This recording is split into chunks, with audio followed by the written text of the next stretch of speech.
નમસ્કાર વિદ્યાર્થી મિત્રો, વેટ ડિજિટલ એજ્યુકેશનમાં આપ સર્વે મિત્રોનું હાર્દિક સ્વાગત છે. વિદ્યાર્થી મિત્રો, આપણે ચર્ચા કરી રહ્યા છીએ ધોરણ 12 વિષય ભૂગોળ, જેમનો પાઠ 2, જેમાં આજે આપણે મિત્રો ચર્ચા કરવાની છે માનવ વિકાસ, હ્યુમન ડેવલપમેન્ટ. હે ચાલો, અને હા, ખાસ મિત્રો, જો આગળના ભાગ તમારે જોવાના બાકી હોય તો તમે આપણી એપ્લિકેશન અથવા તો ચેનલમાં જઈને જોઈ શકશો. રેડી ને? આપણે હવે અંત તરફ આગળ વધી રહ્યા છીએ. અહીંયા તમે એપ્લિકેશનમાં જઈને જોઈ શકશો. ચાલો, માનવ વિકાસ શબ્દ તમને અનેકવાર સંભળાયો હશે, પણ તમે કઈ કઈ બાબતનો સમાવેશ થાય છે, એની વાસ્તવિક વિભાવના શું છે, તે બાબત વિશે આપણે વધુ વિગતો જાણીએ. ચાલો, રેડી? એટલે કે મેં તમને કીધું છે કે ભાઈ આગળ જે આપણે વાત કરી લાસ્ટ લેક્ચરમાં, માનવ વિકાસ છે એ આપણે ધોરણ 11માં પણ આવશે. સોરી, 11-12માં પણ આપણે આને ઇકોનોમિક્સમાં ચર્ચા કરતા હોઈએ છીએ ને, પણ ત્યાં માનવ વિકાસ આંક, ડેવલપમેન્ટ, હ્યુમન ડેવલપમેન્ટ, હે ને, હ્યુમન ડેવલપમેન્ટ ઇન્ડેક્સ, એની વિશે ચર્ચા કરતા હોય. તો આપણે અહીંયા માનવ વિકાસમાં કઈ કઈ બાબતનો સમાવેશ થાય, એની વાસ્તવિક, એની વ્યાખ્યા શું છે, ડેફિનેશન શું છે, વિભાવના શું છે, એની ચર્ચા આપણે અહીંયા કરવાની છે. માનવ વિકાસનો મુખ્ય હેતુ જીવનની ગુણવત્તાને વધારે સારી રીતે બનાવવા કે ઊંચે લઈ જવાનો છે. એટલે કે જે માનવ વિકાસનો જે મુખ્ય હેતુ છે એ શું છે, તો કે જીવનને વધારે સારી રીતે બનાવવું અને એની ઊંચાઈને ઊંચે લઈ જવું. જીવનની ગુણવત્તા ઊંચે લઈ જવા માટે ખોરાક, વસ્ત્ર, રહેઠાણ વગેરે પાયાની જરૂરિયાતો યોગ્ય રીતે સંતોષવા જરૂરી છે. એટલે કે જે જીવનની ગુણવત્તા છે એને ઊંચે લઈ જવી હોય તો ખોરાક છે, વસ્ત્ર છે, રહેઠાણ છે, ટૂંકમાં પાયાની જે જરૂરિયાત છે એ યોગ્ય રીતે મળી રહે, સંતોષાઈ રહે એ જરૂરી છે. ત્યાર પછીના ક્રમે આવે આરોગ્ય, શિક્ષણ, મનોરંજન વગેરે સેવાઓ. એટલે કે જો પાયાની જરૂરિયાત સંતોષાતી હોય તો આની પછીની આરોગ્ય સરળતાથી મળી રહે, શિક્ષણ મળી રહે, મનોરંજન મળી રહે, તો આ પણ સેવાઓ બધી છે એ પણ એનો સમાવેશ થાય. દુનિયાના વિવિધ દેશોમાં લોકોના જીવન ધોરણો જોઈએ શું, તો તેમાં આપણે ભારે અસમાનતા દેખાશે. રેડી? એક જ દેશમાં પણ જુદા જુદા વર્ગોમાં લોકોની જીવનશૈલી કે જીવન ધોરણ પણ વચ્ચે ઘણો તફાવત હોય. એટલે કે જો આપણે દુનિયાના દેશોના લોકોના જીવન જોઈએ, જીવન ધોરણ, તો એમાં પણ મોટો તફાવત હોય. અમુકમાં સારી જીવન વ્યવસ્થા હોય, અમુક દેશોમાં ઓછી. ઇવન એક દેશની અંદરની પણ વાત કરીએ તો અમુક લોકોમાં જીવનશૈલી સારી એવી ઊંચી હોય, ધોરણ ઊંચા હોય, જીવન ધોરણ ઊંચા હોય, જ્યારે અમુકના ઓછા હોય, રેડી, નીચા હોય. ચાલો, તો જોઈએ. અગાઉ આર્થિક વિકાસને જ માનવ વિકાસ માની લેવાતો હતો. એટલે કે જો આગળના સમયમાં જોવા મળે તો કે આર્થિક વિકાસ જે પણ કંઈ થતો એને જ માનવ વિકાસ માની લેવામાં આવતો હતો. પરંતુ આ વિકાસ વિભાવનાના આધુનિકરણ, સગવડો અને સમૃદ્ધિને જ ગણતરીમાં લેવામાં આવતા હતા. એટલે કે આમાં છે કોને સમાવેશ લેવામાં આવતા, કોને વસ્તુ ગણવામાં આવતી, તો કે એનો વિકાસ છે, એની જે પણ કંઈ વિભાવના છે એ આધુનિકરણને ધ્યાનમાં રાખવામાં આવતી. કેટલું આધુનિકરણ છે, આ સિવાયની સગવડ કેટલી મળે છે, એની સમૃદ્ધિ કેટલી છે, એને ધ્યાનમાં લેવામાં આવતું. આ પ્રકારે થયેલી ગણતરી વિકાસ સાથે સામાજિક ભેદભાવો કે પ્રાદેશિક અસમાનતા જોવા દૂષણો જન્મ્યા છે. એટલે કે આ પ્રકારે જે પણ કંઈ જે વિકાસ સાથેની જે પણ કંઈ સામાજિક ભેદભાવ હોય, એટલે કે આના આધારે જે પણ કંઈ વિકાસ થયો હતો એના લીધે સામાજિક ભેદભાવ હોય, પ્રાદેશિક અસમાનતા હોય, પ્રદેશોમાં અસમાનતા હોય, આવા દૂષણો પણ જોવા મળ્યા છે, જન્મ્યા છે. બીજી રીતે કહીએ તો વિકસે એક તરફ લોકોને પ્રગતિ, વિકાસે એક તરફ લોકોને પ્રગતિ આપી તો અનેક લોકોને અપેક્ષાઓના જખમમાં હોમી દીધા છે. એટલે કે એક બાજુ જો આ વિકાસે છે, એક બાજુ લોકોને પ્રગતિ આપી છે, તો બીજા લોકોની એની ઉપેક્ષાઓ પણ કરેલી છે. માત્ર આવક વધવાથી માનવ વિકાસ થતો નથી, પણ તે આવકનો યથાર્થ ઉપયોગ કરવાથી કુને પણ વધવી જોઈએ. રેડી? એટલે કે ખાલી આવક વધી જાય આનાથી માનવ વિકાસ વધે એવું છે નહીં. આવકનો ઉપયોગ છે એ પ્રમાણપૂર્વક, રેડી, કુનેપૂર્વક, આવડતપૂર્વક થાય એ પણ જરૂરી છે. વિકાસના સ્તરનું માપન કરવા માટે જીવનમાં આવેલા ગુણાત્મક સુધારાને ધ્યાનમાં લેવામાં આવે છે. એટલે કે જ્યારે વિકાસનું સ્તરનું માપન કરવામાં આવે તો એના જીવનમાં ગુણોનું જે ગુણાત્મક સુધારા કેટલા થયા છે, ગુણોમાં કેટલા સુધારા થયા છે એ પણ ધ્યાને લેવામાં આવતું હોય છે. માનવ વિકાસ માટે અસમાનતા, સ્થિરતા, ઉત્પાદકતા અને સશક્તિકરણને 4 બાબતોને પાયારૂપ છે. એટલે કે માનવ વિકાસ માટે કયા પાયારૂપ છે, તો કંઈક તો સમાનતા જોવા મળે, એની સ્થિરતા જોવામાં આવે છે, ઉત્પાદકતા જોવામાં આવે છે, અને સશક્તિકરણ મજબૂતાઈ હે ને સશક્તિકરણ, તો એ પણ આ 4 બાબતો છે, પાયાની બાબતો એનો સમાવેશ થાય છે. વ્યક્તિને તેની બુદ્ધિશક્તિ, આવડત અને ક્ષમતા મુજબ વિકાસની તકો, તંદુરસ્તી, આરોગ્યમય લાંબુ જીવન, શિક્ષણની સુલભ તકો, સામાજિક અને રાજકીય અધિકારોની ઉપલબ્ધિ વગેરેનો સમાવેશ તેમાં થાય છે. એટલે કે વ્યક્તિની પોતાની બુદ્ધિશક્તિ છે, એની આવડત છે, એની ક્ષમતા છે, વિકાસની તકો છે, તંદુરસ્ત જીવન, આરોગ્યમય લાંબુ જીવન છે, શિક્ષણની સુલભ તકો છે, સરળતાથી શિક્ષણ મળી રહે એવી તકો, સામાજિક અને રાજકીય અધિકારો છે. આ બધી વસ્તુનો સમાવેશ છે એ આમાં થતો હોય છે. શેમાં? માનવ વિકાસાંકમાં. આમ માનવ વિકાસ એટલે માનવીની વિકાસ આકાંક્ષાઓ અને જરૂરી હોય તેવી જીવન નિર્વાહની સુવિધાઓ વિસ્તારની પ્રક્રિયા. એટલે કે આમ જોવા જઈએ તો માનવ વિકાસ એટલે માનવીની વિકાસ માટે વિકાસ માટેની જરૂરી આકાંક્ષાઓ, ઈચ્છાઓ અને જીવન નિર્વાહ માટેની સુવિધાઓ હોય એની વિસ્તારવાની પ્રક્રિયા છે. એને શું કહેવાય? માનવ વિકાસ કહેવાય. રેડી? ચાલો, હવે જોવાનું છે માનવ વિકાસ કોને કહેવાય એની આપણે વાત કરી દીધી, પણ હવે એનું માપન કઈ રીતના થાય એની ચર્ચા કરીએ. રેડી ને? અને એમાં કયા કયા મુદ્દા મૂલ્યાંકનો કરવામાં આવે એની પણ ચર્ચા કરીશું. તો જોઈએ માનવ વિકાસની સંકલ્પના અને તેના માપનની પ્રવિધિ ભારતીય મૂળના નોબેલ પારિતોષિકથી સન્માનિત અર્થશાસ્ત્રી અમર્ત્ય સેન મહત્વના યોગદાન દ્વારા વિકસાવી હતી. એટલે કે માનવ વિકાસની સંકલ્પના છે, વ્યાખ્યા છે, એનું માપનની પ્રવિધિઓ છે એ ભારતીય મૂળના નોબેલ પારિતોષિક કોણ?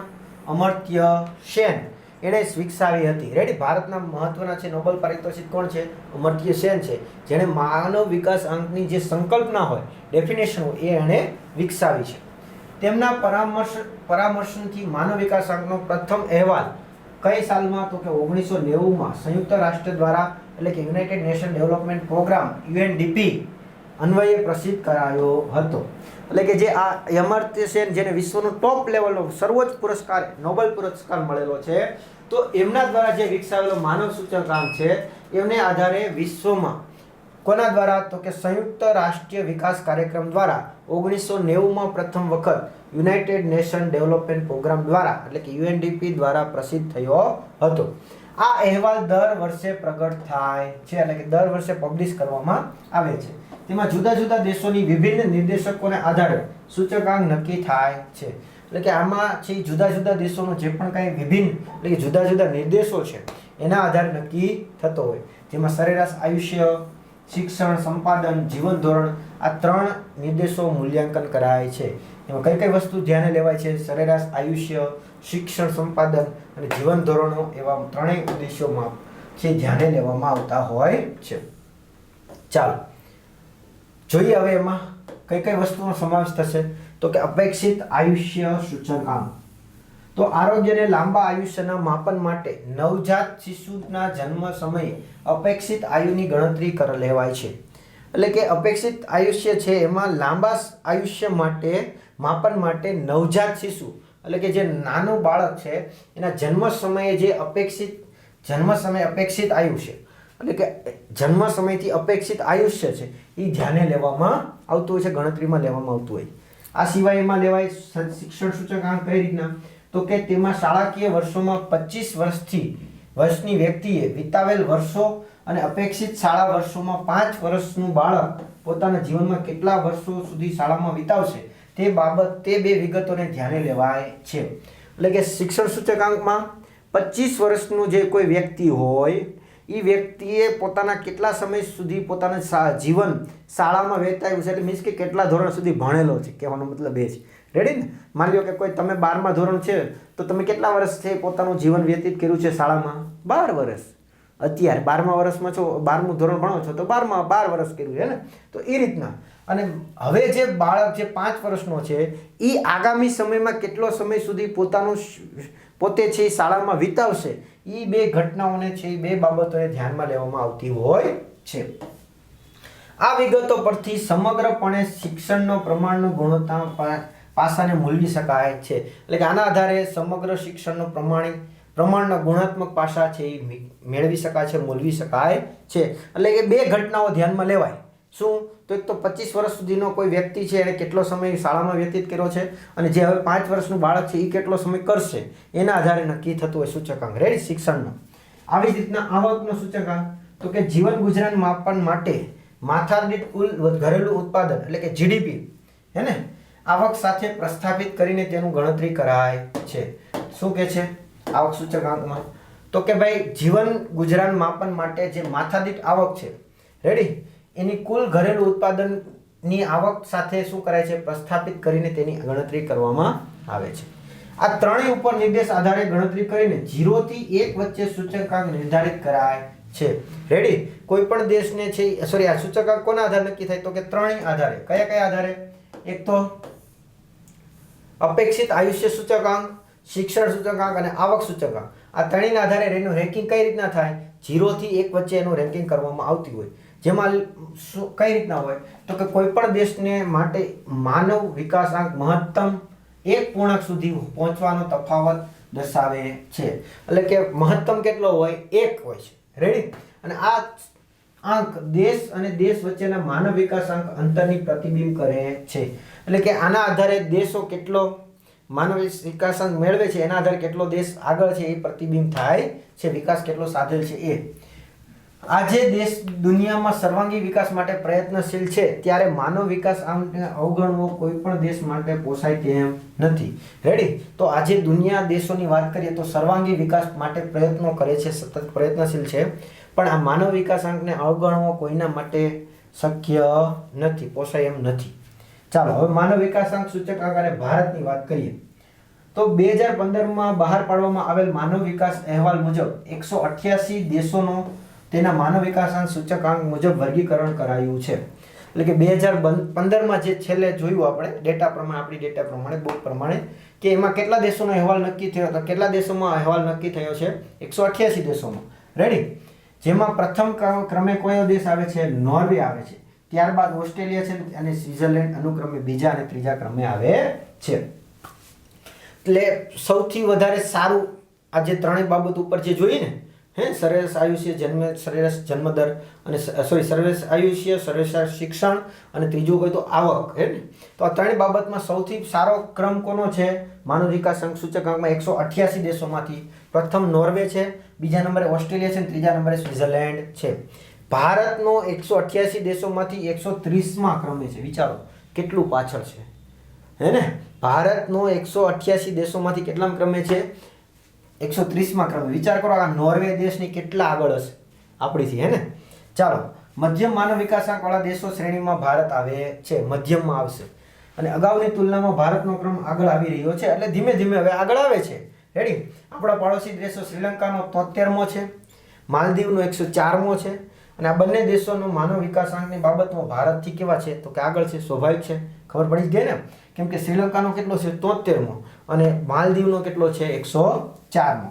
રેડી? આ બંને દેશો છે એ ભારત કરતાં કેવા છે? આગળ છે. જ્યારે જોવા જઈએ ભૂતાન છે, બાંગ્લાદેશ છે, નેપાળ છે, પાકિસ્તાન છે, મ્યાનમાર છે, અફઘાનિસ્તાન છે, આ બધાનો ક્રમ ભારત કરતાં પાછળ છે. એટલે કે જે બાકીના જે પાડોશી દેશ છે ભારતના, એ ભારત કરતાં કેવા છે? પાછળ છે.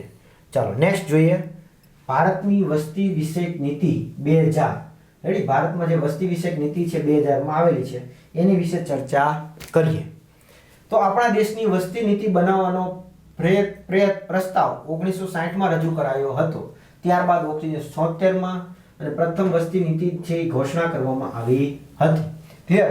તો જો પ્રથમ આપણા દેશમાં વસ્તી નીતિ બનાવવા માટે પ્રથમ પ્રસ્તાવ ક્યારે આવ્યો હતો? 1960માં. રેડી? રજૂ કરાયો હતો. અને ત્યારબાદ કઈ સાલમાં? તો કે 1976માં પ્રથમ વસ્તી નીતિની ઘોષણા કરવામાં આવી હતી. જેમાં 1978માં કેટલાક સુધારા કરાયા બાદ 1978નો સંશોધિત વસ્તી નીતિની ઘોષણા કરાઈ હતી. એટલે કે 76માં આપણો આવ્યો હતો, પણ 2 વર્ષ પછી એટલે કે 78માં એમાં ઘણા બધા સુધારા કર્યા હતા અને એના આધારે 78નો આપણે પ્રસ્તાવ છે એ રાખાયો હતો, મંજૂર કર્યો હતો. રેડી? કેન્દ્ર સરકાર દ્વારા 15મી જાન્યુઆરી 2010ના રોજ જાહેર કરાયેલી વસ્તી નીતિ મુજબ 2045 સુધીમાં વસ્તી વધારાના દરને સ્થિર કરવો તે હેતુ પરિપૂર્ત કરવા માટે સૂચવાયેલા મુખ્ય ઉપાયો છે. એટલે કે કેન્દ્ર સરકાર દ્વારા જે 2010માં 15મી જાન્યુઆરી 2010માં છે જાહેર કરાયું છે કે વસ્તી છે એ સ્થિર કરવી. વસ્તી વધારો શું કરવો? સ્થિર કરવો. જે અત્યારે દર વર્ષે 10 વર્ષે જે વસ્તી ગણતરી થાય છે એમાં વસ્તી વધી રહી છે એને સ્થિર કરવી.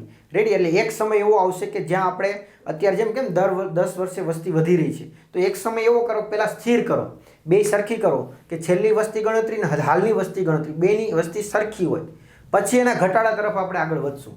એ કઈ સાલ નક્કી કરેલ છે? 2045. રેડી? ચાલો, અને ત્યાં સુધી આપણે શું કરવું જોઈએ એની આપણે વાતો કરેલી છે. ચાલો, તો લોકસભાની બેઠકો 543 સંખ્યા 2026 સુધી જાળવી રાખવી. એટલે કે લોકસભાની સંખ્યા જે છે 543 2026 સુધી હાલમાં ચાલે છે ત્યાં સુધી જળવાશે. હવે પછી 2026 પછી એમાં વધારો આવવાની છે અને મિત્રો એમાં ધરખમ વધારો આવશે. કેમ કે વસ્તી સામે 2001ની વસ્તી પ્રમાણે જોવા જઈએ તો અત્યારે વસ્તી ઘણી બધી વધી ગઈ છે 2026 સુધીમાં. કેમ કે કોરોના કાળે વસ્તી ગણતરી થઈ નથી 2021માં, એટલે 2026માં એની વસ્તી ગણતરી થાય છે તો એમાં વધારો થશે. પણ 2001 આજે છે એ પ્રમાણે છે ડેટા પ્રમાણે કેટલી વસ્તી રહેશે? 543 લોકસભાની બેઠકો રહેશે. પછી તો કે જીવન જન્મ નવજાત શિશુઓની મૃત્યુદર 1030 સુધી નીચે લઈ જાવો. એટલે કે જીવન જન્મેલા જે 1000 બાળકો છે, નવજાત બાળકો, એનો મૃત્યુદર 1000 કેટલો હોવો જોઈએ? 30 થી ઓછો લઈ જવાનો છે. એટલે 30 થી પણ ઓછા બાળકો મૃત્યુ પામે એ આપણો ટાર્ગેટ છે. 80% સુવાવડો દવાખાનામાં અને પ્રશિક્ષિત સ્ટાફ દ્વારા કરવામાં આવે એવી સગવડો ઊભી કરવી.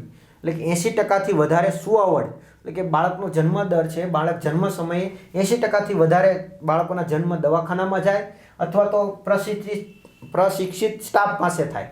એટલે કોઈ બાળક જન્મ સમયે બાળકોને જે માતાઓને જે કંઈ તકલીફો રહી જાય છે, બાળકોને જન્મમાં તકલીફ થાય છે, એ ન થાય એ આપણે પ્રયત્ન કરશું. છોકરીઓની લઘુત્તમ લગ્ન વય 18 વર્ષથી વધારીને ઉપર લઈ જવી. અત્યારે જે કોઈ પણ છોકરીની ઓછામાં ઓછી લગ્ન સમયની ઉંમર કેટલી હોવી જોઈએ? 18 વર્ષ. જેને વધારે રાખવી જોઈએ એવો વધારવી જોઈએ એવો આપણો પ્રયત્ન રહેશે. બાળ લગ્ન ધારો અને ગર્ભસ્થ શિશુ લિંગ પરીક્ષણ રોકતા કાયદા સખ્તાઈપૂર્વક અમલ આવવો જોઈએ. એટલે કે જ્યાં ક્યાંક બાળ લગ્ન થઈ રહ્યા છે એની ઉપર પ્રતિબંધ મૂકવો જોઈએ. એટલે કે એને ઉપર કડક કાયદો બનાવવો જોઈએ.